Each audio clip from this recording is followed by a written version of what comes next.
Parliamo di sport universitari. Al via le Universiadi estive che si svolgeranno in 6 città in Germania dal 16 al 27 luglio. E per parlarne abbiamo in collegamento Massimo Zanotto, consigliere nazionale Federcusi, che salutiamo e ringraziamo per aver accettato nuovamente il nostro invito. Grazie a voi, è un vero piacere essere qui a raccontare di un grande evento che vedrà lo sport universitario mondiale all'opera e la delegazione italiana impegnata a sostenere e a valorizzare quello che viene fatto a livello italiano. Allora Massimo, descrivici dunque come si svolgeranno queste Universiadi e anche magari un accenno storico, come sono nate. Le Universiadi nascono in Italia, la prima edizione fu fatta a Torino, presidente del Custorino era Primo Nebiolo, un grandissimo dirigente che poi ha fatto fare un grandissimo salto di qualità come presidente mondiale della Federazione di Atletica Leggera, e da lì si sono sviluppate.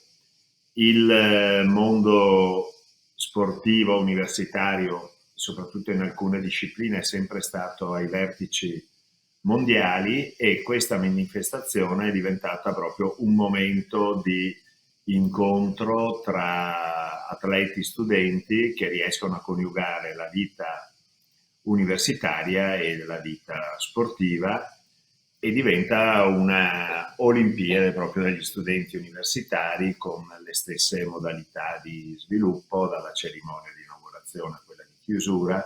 Abitualmente vi è un villaggio olimpico e tutte le regole conseguenti. Una grande occasione di unire giovani da tutto il mondo nel segno dei valori dello sport.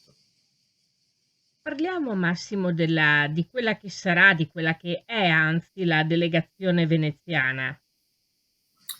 Allora, diciamo che dal punto di vista della partecipazione sono le singole federazioni, in questo caso sono 11 federazioni e 15 sport, che definiscono i loro atleti che partecipano, e sono atleti di altissimo livello.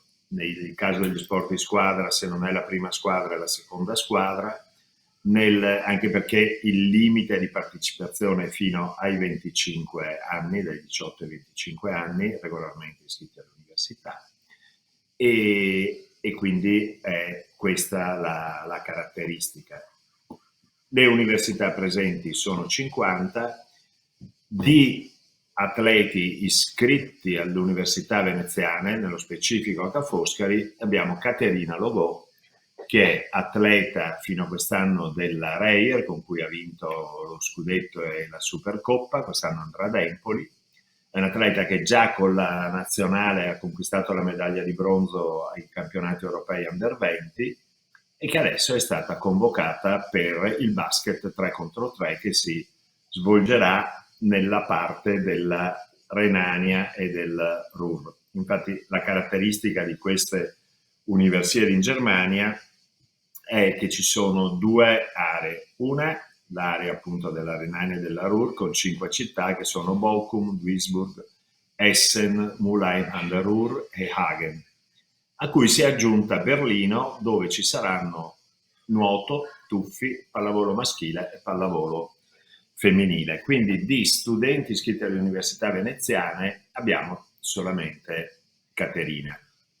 Poi io vestirò i ruoli di vice capo delegazione, sarò a Berlino a coordinare e supportare le delegazioni federali presenti nello sviluppo delle varie attività, e poi ci sono alcuni atleti che sono veneziani di origine che partecipano in varie discipline. Non sono iscritti a Venezia, svolgono attività in altri ambiti, Però abbiamo nel nuoto Agata Maria Ambler, che è nata a Venezia e che gareggia nei 50 metri stile libero di nuoto. Poi sempre nel nuoto Federico Rizzardi, che è nato e risiede ancora a Venezia, anche lui nel nuoto sarà in gara sui 50 rana. Poi abbiamo Tommaso Vianello, che è un canottiere nato a Venezia e ora vive a Treviso nel canottaggio, e lui ha fatto parte anche quest'anno dell'equipaggio del Palio delle Repubbliche Marinare per Venezia. Poi abbiamo Antonio Brunello, che è nato e risiede a San Donà di Piave, che partecipò già alle Olimpiadi e alle Universiadi del 2023 a Chengdu nella specialità targa del tiro con l'arco.